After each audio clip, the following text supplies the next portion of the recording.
Halo semuanya, selamat datang di pembahasan kita kali ini. Hari ini kita bakal ngeliat langsung ke balik layar dari sebuah teknologi pengelolaan sampah yang jujur aja bener-bener revolusioner. Siapin fokus kalian ya, soalnya kita bakal ngebedah gimana teknologi tingkat tinggi diterapin ke sesuatu yang mungkin nggak pernah kalian bayangin sebelumnya.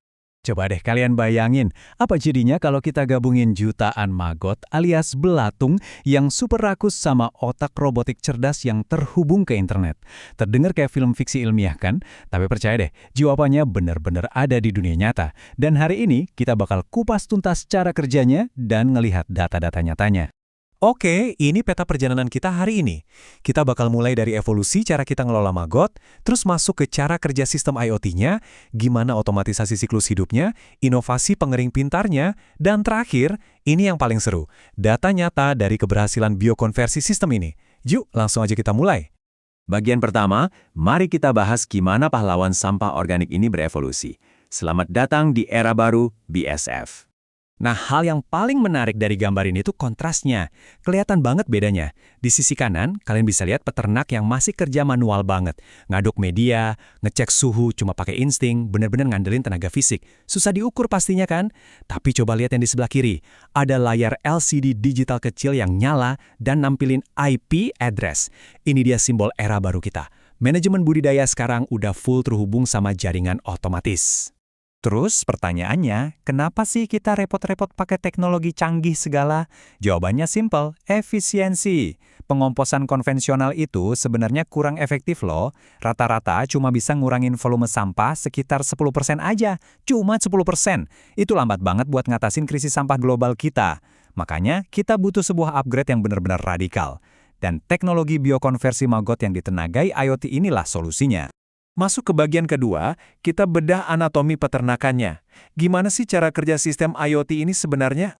Biar gampang memahamin sistem yang kelihatannya rumit ini, kita ibaratkan aja kayak anatomi tubuh biologi ya. Sistem IoT ini punya indera untuk ngerasain lingkungan, yaitu sensor suhu DHT22 dan sensor pembaca kelembapan tanah. Terus, dia punya otak buat mikir dan memproses, yaitu mikrokontroler canggih NodeMCU ESP32 yang menjalankan algoritma K-Nearest Neighbor, atau KNN.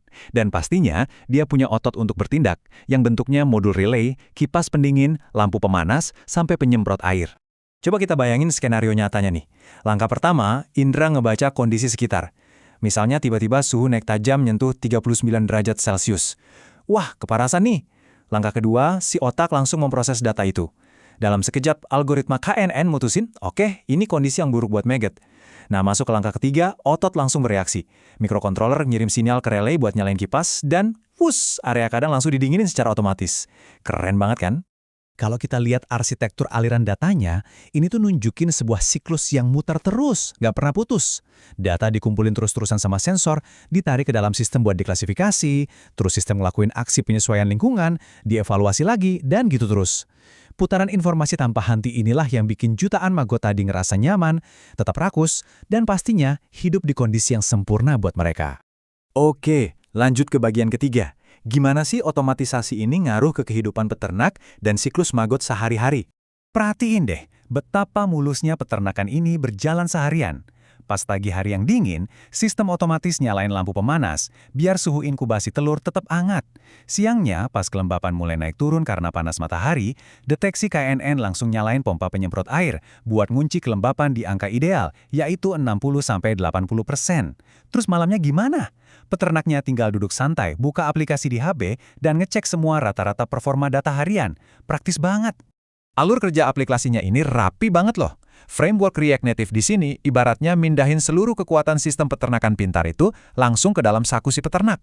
Cuma lewat koneksi Wi-Fi atau Bluetooth, mereka bisa ngontrol suhu kandang, nyesuaiin fase pertumbuhan, sampai ngeliat histori data tanpa harus capek-capek nginjekin kaki ke peternakan yang ya kita tahu kotor dan bau.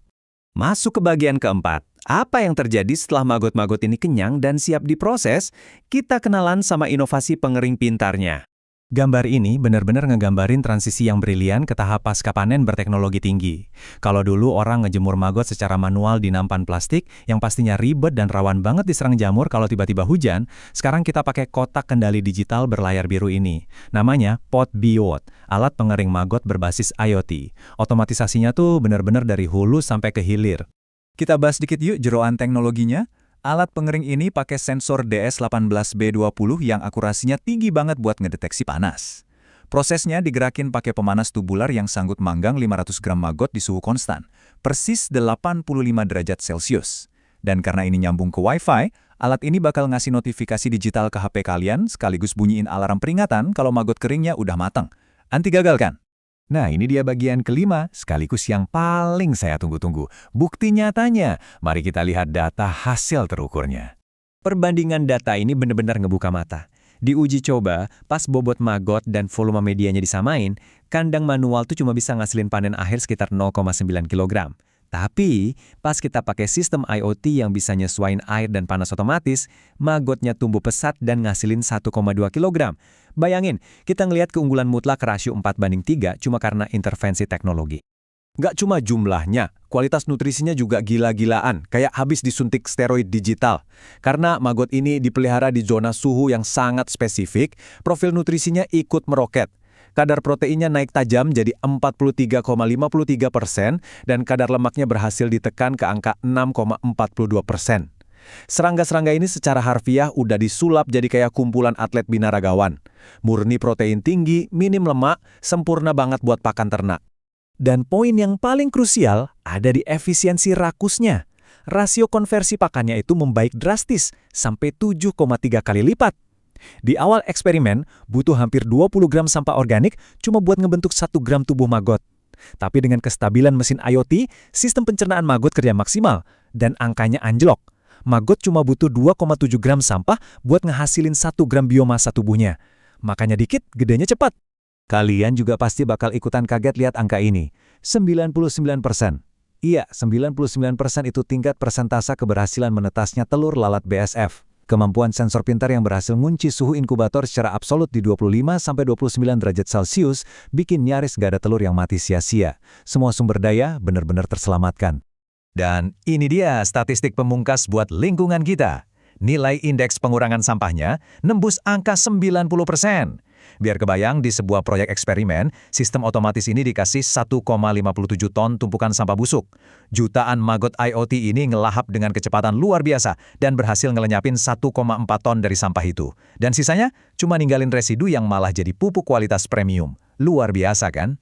Angka-angka tadi benar-benar bikin kita harus mikir, kalau beberapa sensor cerdas, sebaris algoritma, dan relay otomatis bisa ngubah tumpukan sampah busuk jadi pabrik protein super efisien yang sekaligus ngebasmi 90% limbah kita, pertanyaannya, seberapa cepat kita bisa ngembangin sistem ini dalam skala besar buat nyelamatin kota-kota kita? Coba deh pikirin seberapa besar potensinya.